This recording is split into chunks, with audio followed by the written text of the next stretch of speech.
प्यारे बच्चों, आज हम क्लास 10 का जो 10th चैप्टर है वृत्त, इस पर आधारित मल्टीपल चॉइस क्वेश्चन करेंगे। सबसे पहला क्वेश्चन है, वृत्त की किन्हीं दो बिंदुओं को मिलाने वाले रेखाखंड को कहा जाता है। इसको हम जीवा कहते हैं। इस क्वेश्चन का आंसर है वृत्त की जीवा। ये हम बता देंगे आपको कि किस प्रकार होता है ये। जैसे ये एक वृत्त है, इस वृत्त पर दो बिंदु कहीं पर भी ले लिए जाएं तो उन दोनों को मिलाने वाली जो भी एक रेखा खींची जाएगी उसको हम उसकी वृत्त की जीवा कहेंगे। नेक्स्ट क्वेश्चन है, वृत्त का व्यास वृत्त की त्रिज्या से खालिस्तान होता है तो ये होता है 2 गुना। ये आंसर है इसका, ऑप्शन ए है जो ये इसका 2 गुना आंसर है। वृत्त का व्यास, ये देखिए वृत्त, ये वृत्त की त्रिज्या है और ये वृत्त का व्यास है। तो दोनों में क्या संबंध है? जितनी लंबाई वृत्त की त्रिज्या की है उससे 2 गुना लंबाई वृत्त के व्यास की है। तो इस प्रकार हम देख सकते हैं वृत्त की त्रिज्या से 2 गुना उसका व्यास होता है। अगला क्वेश्चन है, वृत्त की सबसे बड़ी जीवा होती है। वृत्त की सबसे बड़ी जीवा उसका व्यास होती है। इसका आंसर है व्यास। वृत्त की, जैसे ये वृत्त हम बना लेते हैं, इसकी जो सबसे बड़ी जीवा बनेगी उसके केंद्र से गुजरने वाली होगी। केंद्र से गुजरने वाली जो जीवा होगी वो वृत्त का व्यास कहलाएगी।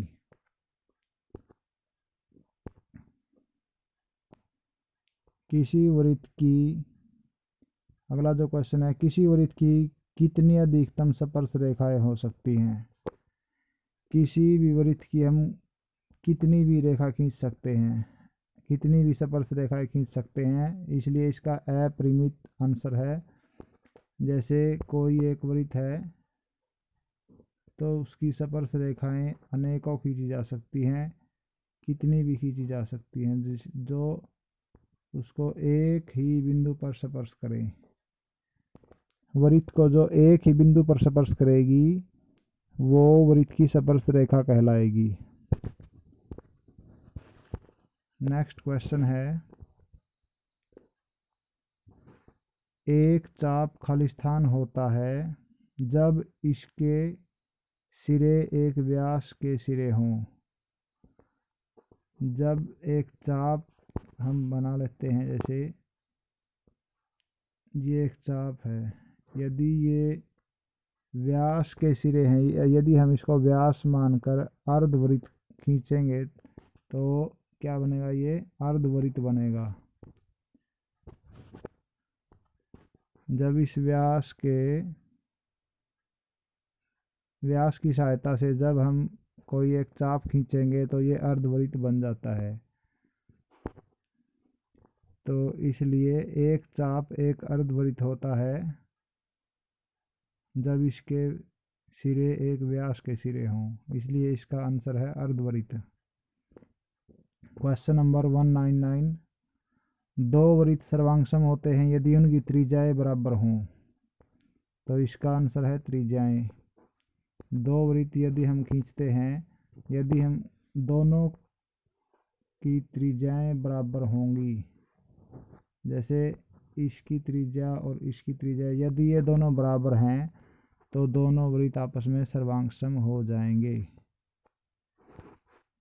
इसलिए नेक्स्ट देखिए, सर्वांगसम वृत्तों की बराबर जीवाएं उनके केंद्रों पर बराबर कोण अंतरित करती हैं।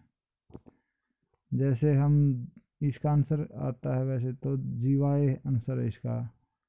दो सर्वांगसम वृत्त लेते हैं, यदि हम दोनों में समान जीवा खींच देते हैं, जीवा की लंबाई, दोनों वृत्तों के अंदर जो जीवाएं हैं दोनों की लंबाइयां यदि समान हैं तो दोनों केंद्र पर जो बनने वाला कोण होगा, इसका केंद्र पर ये बन रहा है, ये बन रहा है, तो दोनों कोण केंद्र पर जो कोण अंतरित हैं दोनों कोण समान होंगे।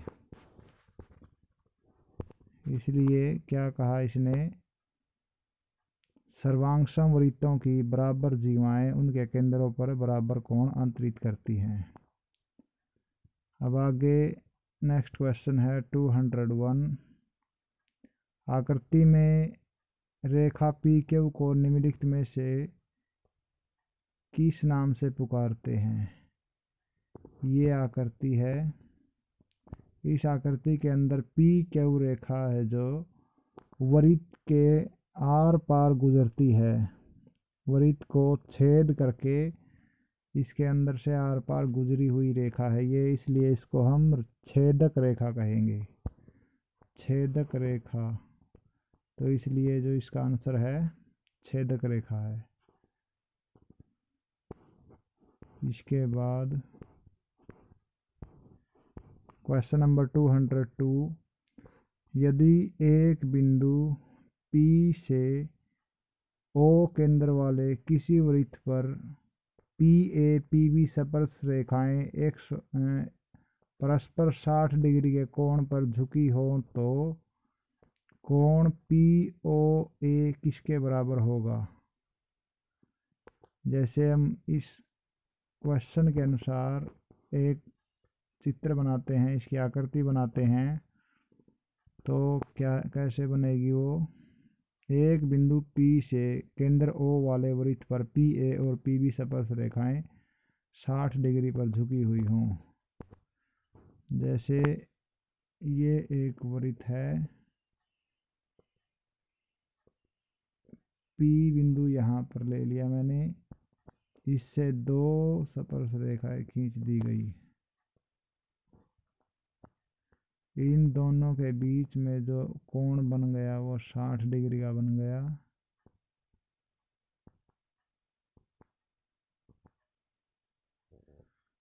यहाँ पर O बिंदु है,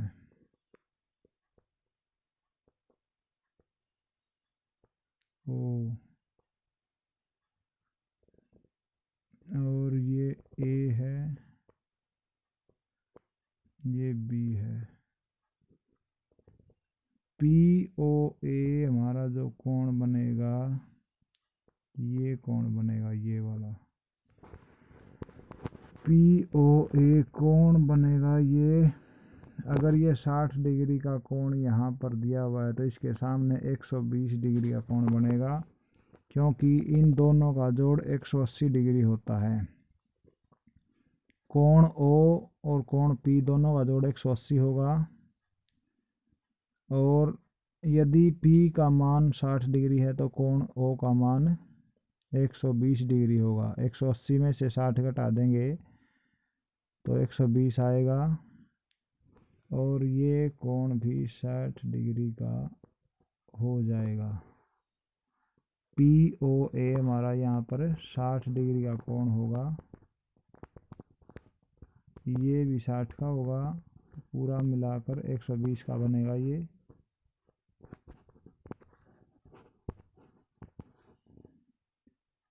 तो यहाँ पर आंसर है इसका 60 डिग्री। एक वृत्त के केंद्र से एक जीवा को समद्विभाजित करने के लिए खींची गई रेखा जीवा पर 90 डिग्री के कोण को बनाती है। इसको हम कैसे समझेंगे, देखिए, एक वृत्त के केंद्र से एक जीवा को समद्विभाजित करने के लिए खींची गई रेखा, ये एक थ्योरम होती है, हमने पढ़ी थी पहले 9th क्लास में है ये। यदि एक जीवा है और केंद्र से यहाँ पर लंब डालते हैं तो ये इसको समद्विभाजित करती है, केंद्र से जीवा पर डाला गया लंब इसे समद्विभाजित करता है, ये थ्योरम है ये। इसके अनुसार यहाँ पर ये 90 डिग्री का कोण बना देगी। तो नेक्स्ट क्वेश्चन 204 है जो केंद्र O वाले वृत्त पर दो स्पर्श रेखाएं P Q और P R हैं।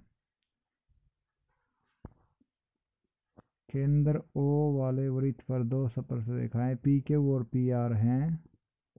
यदि Q P R 46 डिग्री है तो Q O R कितना होगा।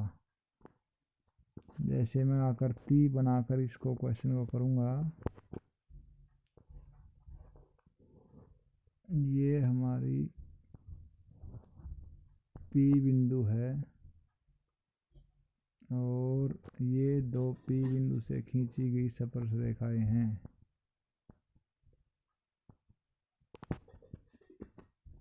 स्पर्श रेखाएं P बिंदु से PQ और PR हैं। ये है हमारा PQ और PR। इसके बाद इन्होंने कोण हमें दिया है QPR 46। QPR कहाँ बनेगा, ये वाला कोण है QPR। QPR 46 डिग्री का दिया हुआ है 46 का, तो QOR कितना होगा। QOR यहाँ पर O बिंदु है, QOR यहाँ पर कोण कितने का बनेगा।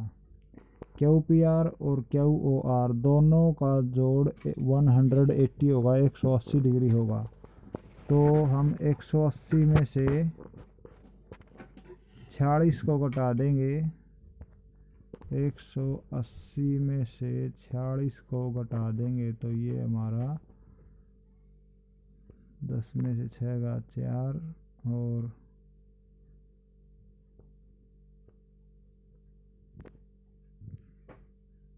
134 डिग्री का कोण आ जाएगा। ये आएगा 134। अगली जो आकृति है, संलग्न आकृति में एक रेखा L दो सकेंद्रीय वृत्तों को जिनका केंद्र O है ABCD पर प्रतिच्छेद करती है, तो निम्न में से कौन सा कथन सत्य है। इसके अंदर जो है ये AB बराबर CD, ये सत्य होगा। जैसे इसके ये AB भाग है और ये CD भाग है, ये दोनों समान होंगे क्योंकि केंद्र से जीवा पर डाला गया लंब इसे समद्विभाजित करता है। इस थ्योरम के अनुसार BM MC के बराबर होगा और AM MD के बराबर होगा। इसके अनुसार हमारा BM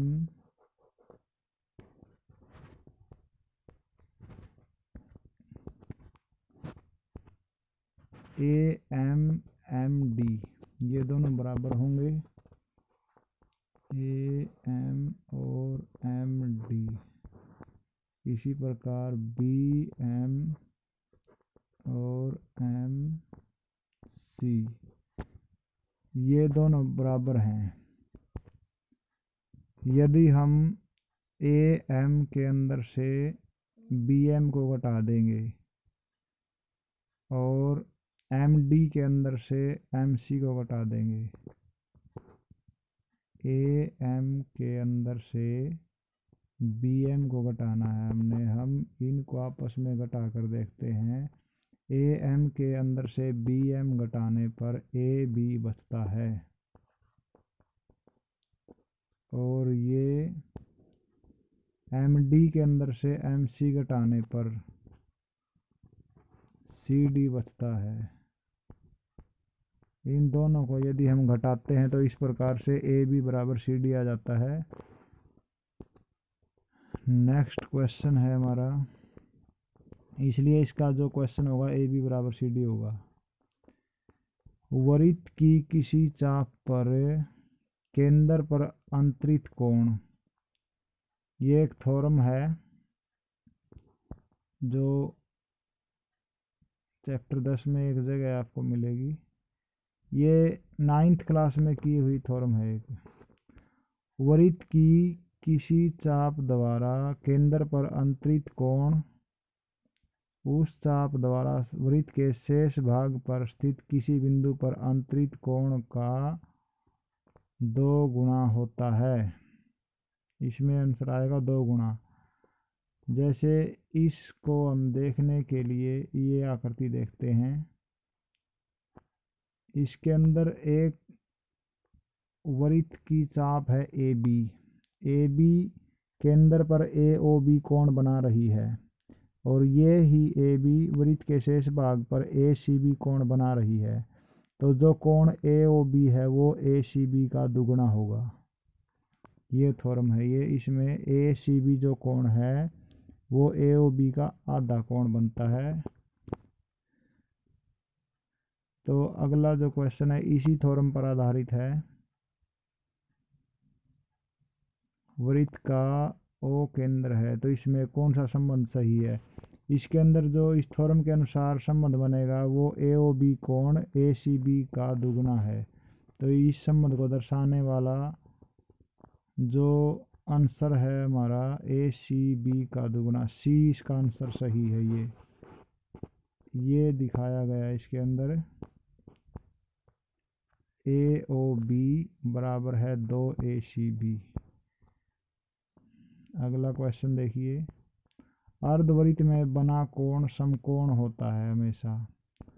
इसी थ्योरम को प्रयोग करके ये जो थ्योरम है 206 नंबर क्वेश्चन पर, इस थ्योरम के अनुसार ये अर्धवृत्त में बना हुआ कोण समकोण होता है।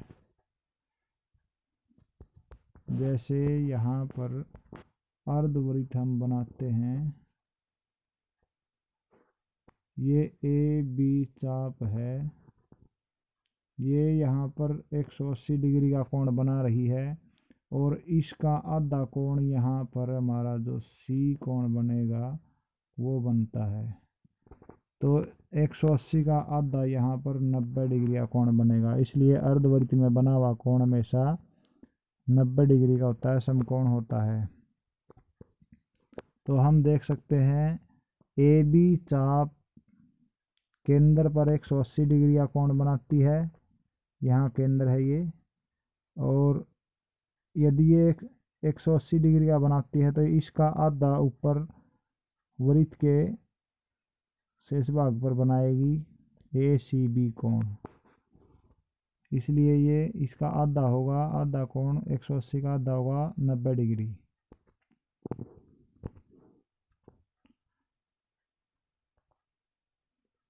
इसी प्रकार अगला क्वेश्चन है। आकृति में 5 सेंटीमीटर त्रिज्या वाले एक वृत्त के बिंदु P पर स्पर्श रेखा PQ केंद्र O से जाने वाली एक रेखा से बिंदु Q पर इस प्रकार मिलती है कि OQ 13 सेंटीमीटर है। तो PQ की लंबाई कितनी होगी। इसके अंदर जो OP है वो वृत्त की त्रिज्या है। OP की लंबाई 5 सेंटीमीटर है और OQ है 13 सेंटीमीटर। ये केंद्र से जीवा पर डाला गया लंब जो हमारे चैप्टर की थ्योरम है, चैप्टर 10 की। ये एक थ्योरम है हमारे पास। ये है प्रमेय 10.1। वृत्त के किसी बिंदु पर स्पर्श बिंदु से जाने वाली त्रिज्या पर लंब होती है। ये जो दिखाया गया है इसके अंदर इस थ्योरम के अनुसार इस क्वेश्चन के अंदर OPQ समकोण होगा। OPQ जैसे यहाँ से यहाँ ये मैंने बनाया है P O और Q। ये 90 डिग्री का कोण बनेगा। इस प्रकार ये कर्ण बन जाएगा हाइपोटेन्यूस। और इन्होंने लंबाई ये 5 दी हुई है और ये 13 दी हुई है। तो यदि हम पाइथागोरस का प्रयोग करके पी क्यू को ज्ञात करते हैं तो पी क्यू हमारा आएगा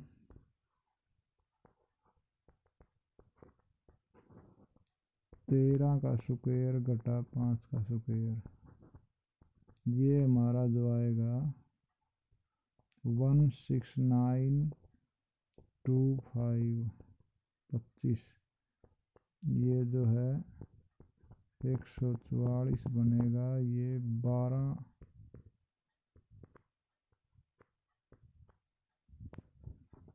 12 सेंटीमीटर आएगी ये लंबाई। तो इसलिए हमारा जो ए इसका आंसर है वो सही आंसर है। 210 नंबर पे क्वेश्चन है, संलग्न आकृति में यदि ओ वृत्त का केंद्र हो तो कोण x का मान क्या होगा। जो ऊपर थ्योरम हमने पढ़ी थी, ये इस आकृति में इसे 206 नंबर पे वृत्त की किसी चाप पर केंद्र पर अंतरित कोण उस चाप द्वारा वृत्त के शेष भाग पर स्थित किसी बिंदु पर अंतरित कोण का दुगुना होता है। ये थ्योरम यहाँ पर अप्लाई करेंगे इस क्वेश्चन के अंदर। तो जो ये कोण x बनाया है इसके अंदर, ये 35 डिग्री वाले कोण का दुगुना होगा। तो x का मान यहाँ पर 35 को 2 से गुणा करके ज्ञात कर सकते हैं। 35 दूनी 70।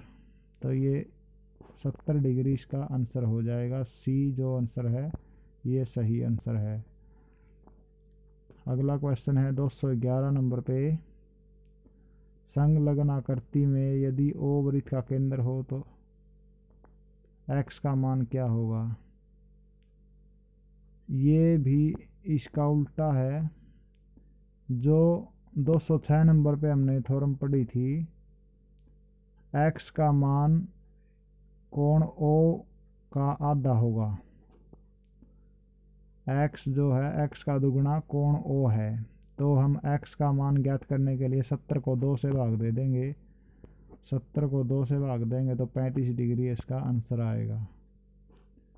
212 नंबर पे अगला क्वेश्चन है, ए बी सी जो यह आकृति दी हुई है, संलग्न आकृति में ए बी सी एक वृत्त पर 3 बिंदु हैं, ये दिखाए गए हैं इसके अंदर। यदि ए ओ बी 70 डिग्री, ये ए ओ बी 70 डिग्री दिया हुआ है तथा ए ओ बी 130 डिग्री हो तो बी ए सी का मान ज्ञात कीजिए। ए ओ सी दिया हुआ है इसके अंदर, यहाँ पर ए ओ बी गलत लिखा हुआ है, ए ओ सी होना चाहिए इसके अनुसार। आकृति के अनुसार ए ओ सी 130 डिग्री का है। तो हमारा जो बी ए सी क्या होगा, बी ए सी 130 और 70 200 हो गए। 200 को यदि हम 360 में से घटाते हैं तो 160 डिग्री बच गया, जो हमारा कोण बी ओ सी बनेगा। बी ओ सी होना चाहिए यहाँ पर, बी ओ सी, ये गलत लिखा हुआ है यहाँ पर। कोण बी ओ सी का मान 160 डिग्री होगा, क्योंकि एक जो ये ओ वृत्त का केंद्र है, यहाँ पर बने हुए सभी कोणों का जोड़, तीनों कोणों का योग 360 डिग्री होगा। और 360 डिग्री में से हम 130 और 70 को जोड़कर घटा देंगे तो हमारा जो बी ओ सी कोण है वो ज्ञात हो जाएगा 160 डिग्री। तो 160 डिग्री बी ओ सी का मान है ये।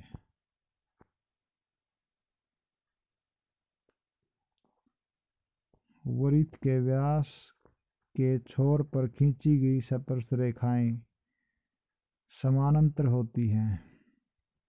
वृत्त के व्यास के छोर पर खींची गई स्पर्श रेखाएं समानांतर होती हैं। जैसे यदि हम ये वृत्त का व्यास ले लेते हैं तो व्यास के जो इस प्रकार से स्पर्श रेखाएं खींची जाएंगी, ये दोनों समानांतर होंगी। वृत्त का व्यास, ये दोनों रेखाएं आपस में समानांतर होंगी। व्यास के दोनों सिरों पर खींची गई स्पर्श रेखाएं समानांतर होती हैं। अगला क्वेश्चन है, यदि एक बिंदु P से O केंद्र वाले किसी वृत्त पर PA और PB स्पर्श रेखाएं 80 डिग्री पर झुकी हुई हैं तो POB का मान क्या होगा? ये भी हम पहले कर चुके हैं। जैसे एक बिंदु P से दो स्पर्श रेखाएं यहाँ पर 80 डिग्री का कोण बना रही हैं, 80 डिग्री पर झुकी हुई हो, तो POB का मान क्या होगा? यहाँ से यहाँ ये हो गया O, A और B, PAO, इसने पूछा है POB। ये सारा जो ये कोण होगा APB और AOB, इन दोनों का जोड़ 180 होगा। 180 में से यदि हम 80 घटा देते हैं तो हमारा जो AOB है वो 100 डिग्री आ जाएगा। 100,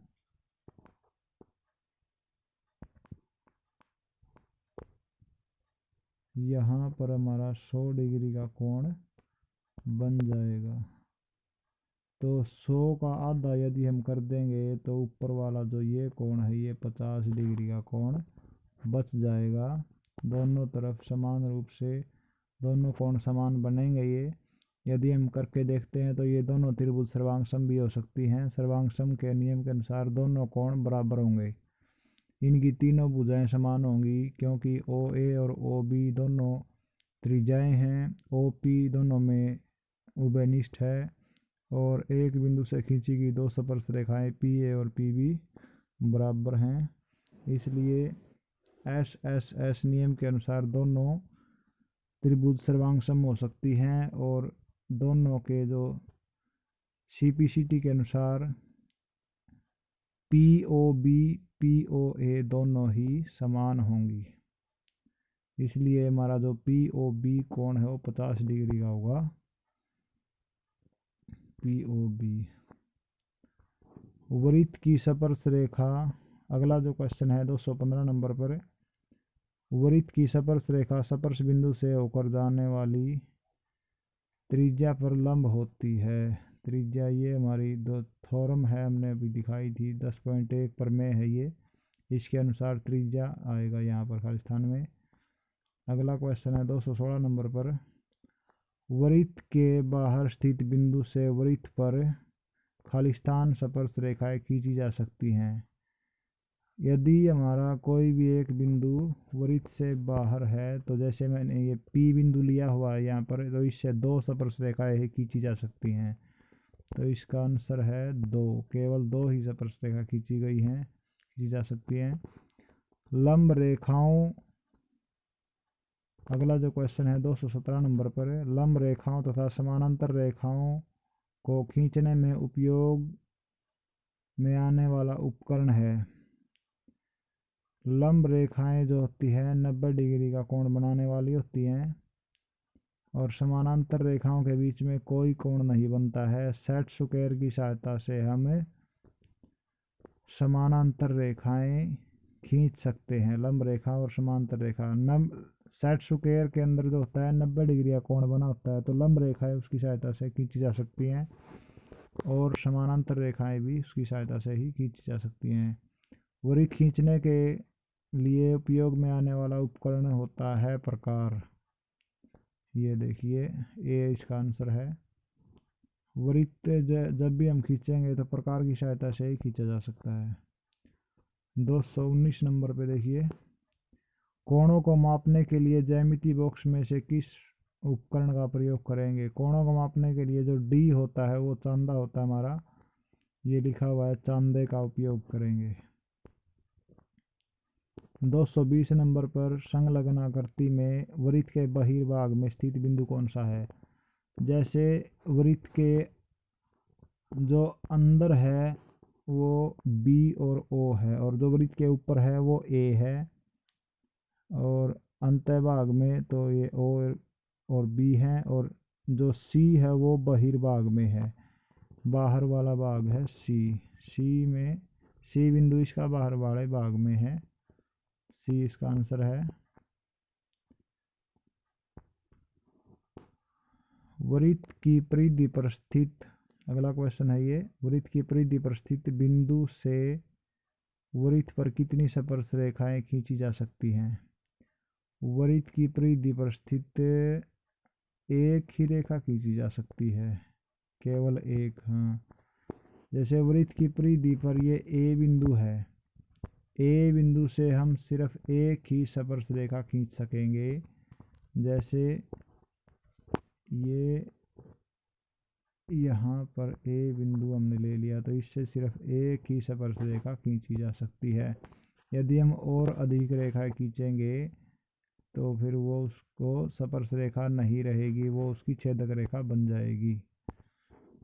एक रेखा ही काफ़ी है इसलिए। आगे है क्वेश्चन नंबर 222, वृत्त के बहिर्भाग में स्थित एक बिंदु से, ये हम पढ़ चुके हैं, ये नहीं, 222 नंबर पे है, वृत्त के बहिर्भाग में स्थित एक बिंदु से वृत्त पर कितनी स्पर्श रेखाएं खींची जा सकती हैं। ये दो खींची जा सकती हैं, दो स्पर्श रेखाएं, जैसे हमने पहले भी किया हुआ। ये वृत्त के यदि बहिर्भाग में कोई बिंदु लेते हैं, जैसे ये हमने यहाँ पर बिंदु ले लिया P, तो इससे हम दो सी स्पर्श रेखा खींच सकते हैं, इसलिए इसका आंसर है 2। 223 नंबर पे क्वेश्चन है, वृत्त के अभ्यंतर में स्थित एक बिंदु से वृत्त पर कितनी स्पर्श रेखा खींची जा सकती है। अभ्यंतर में यदि कोई बिंदु है तो उससे कोई स्पर्श रेखा नहीं खींची जा सकती। जैसे ये बी बिंदु है, तो बी बिंदु से हम कोई भी स्पर्श रेखा नहीं खींच सकेंगे।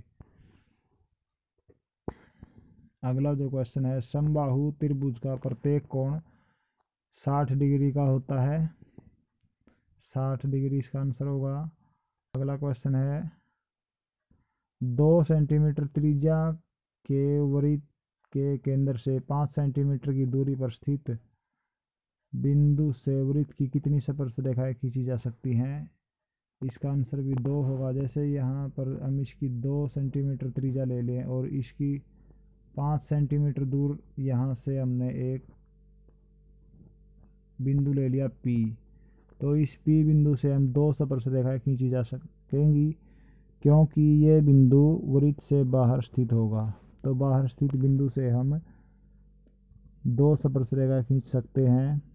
यदि त्रिज्या से अधिक लंबाई है, त्रिज्या से अधिक दूरी बनती है बिंदु की, तो वो वृत्त से बाहर ही स्थित होगा।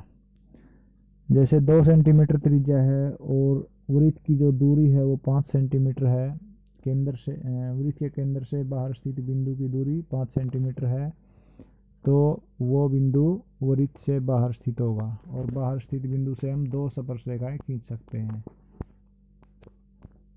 तो इसका आंसर भी 2 होगा। अगला जो क्वेश्चन है 226 नंबर पर,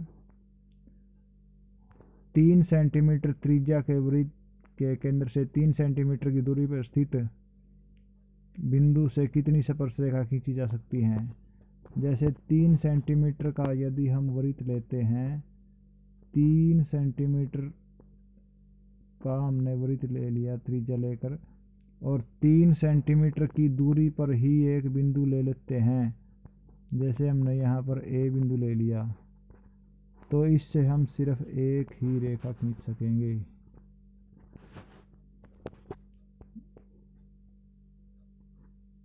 सिर्फ एक ही रेखा खींची जाएगी, क्योंकि ये त्रिज्या की लंबाई के बराबर लंबाई पर स्थित बिंदु है। तो ये वृत्त के परिधि पर स्थित बिंदु होगा और परिधि पर स्थित बिंदु से एक रेखा खींच सकते हैं।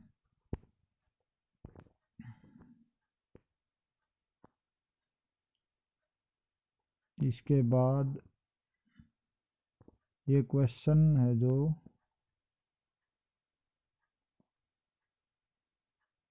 त्रिभुज के तीनों को, अगला क्वेश्चन देखिए 227 नंबर पे। एक त्रिभुज की भुजाएं 5 सेंटीमीटर, 12 सेंटीमीटर और 13 सेंटीमीटर है। तो इस प्रकार की जो त्रिभुज होगी वो कौन सी होगी? यदि हम 5 का स्क्वायर करें और 12 का स्क्वायर करें तो 13 के स्क्वायर के बराबर होंगे।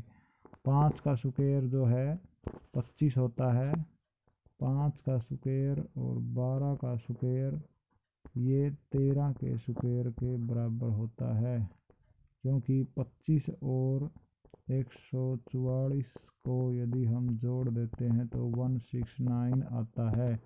इसलिए पाइथागोरस प्रमेय के अनुसार ये जो त्रिभुज है ये समकोण त्रिभुज होगी। और समकोण का यहाँ पर ऑप्शन नहीं है, तो इसलिए तीनों भुजाएं इसमें समान नहीं हैं, विषमबाहु त्रिभुज कहलाएगी। न ही इसमें दो भुजा समान है। समद्विबाहु त्रिभुज में दो भुजाएं समान होती हैं, समबाहु त्रिभुज में तीनों भुजाएं समान होती हैं और विषमबाहु त्रिभुज में कोई भी भुजा समान नहीं होगी। इसलिए यहाँ पर ये विषमबाहु त्रिभुज है। 228 नंबर पर है। समद्विबाहु त्रिभुज में होती हैं दो समान बराबर भुजाएं होती हैं इसमें। तो इसका आंसर होगा दो बराबर भुजाएं, दो भुजाएं बराबर होती हैं। 229 पर समकोण त्रिभुज में समकोण के सामने वाली भुजा को हम कर्ण कहते हैं। इसका आंसर होगा कर्ण। 230 नंबर पर है। निम्नलिखित में से कौन सी त्रिभुज बनाना संभव है? तीन न्यून कोण वाला, ये संभव है। तीन न्यून कोण होंगे 90 से कम वाले, जैसे तीनों कोण यदि हम 60 डिग्री के ले लेते हैं तो ये संभव है।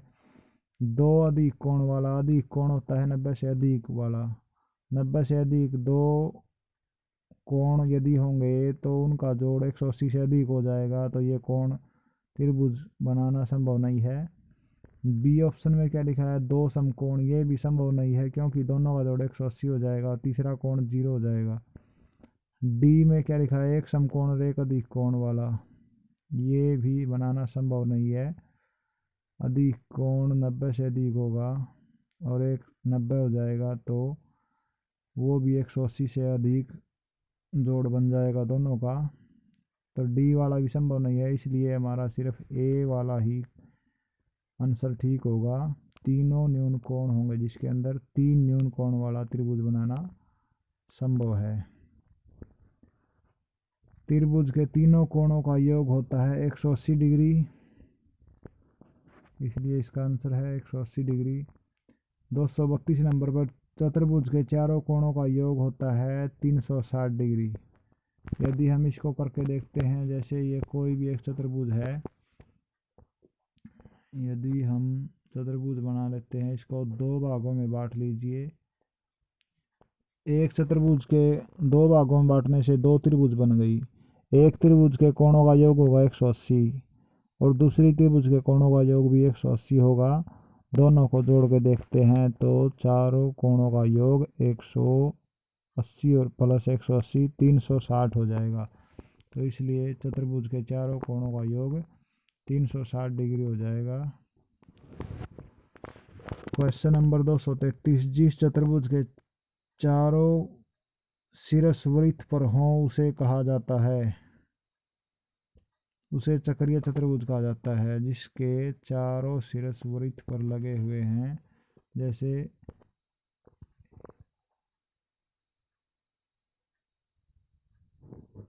इस प्रकार जो चतुर्भुज बनती है, वृत्त पर टिके हुए चारों शीर्ष हैं इसके, इसको हम चक्रीय चतुर्भुज कहेंगे। इस प्रकार की चतुर्भुज को क्वेश्चन नंबर 234, एक चक्रीय चतुर्भुज का एक कोण 70 डिग्री है तो उसके सामने का जो कोण होगा, चक्रीय चतुर्भुज के सम्मुख कोणों का योग 180 डिग्री होता है। ये भी एक थ्योरम है। इसके अनुसार दोनों का जोड़ 180 है तो 180 में से 70 को घटा लो, उसके सामने वाला कोण आ जाएगा 110 डिग्री। इसके बाद 235 नंबर पे जो क्वेश्चन है वो हमारा चैप्टर 11 से संबंधित एक क्वेश्चन है। अगले जो क्वेश्चन आ गए सारे सभी चैप्टर 11 पर आधारित प्रश्न है। ये हमारी अगली वीडियो में आपको देखने को मिलेंगे। धन्यवाद।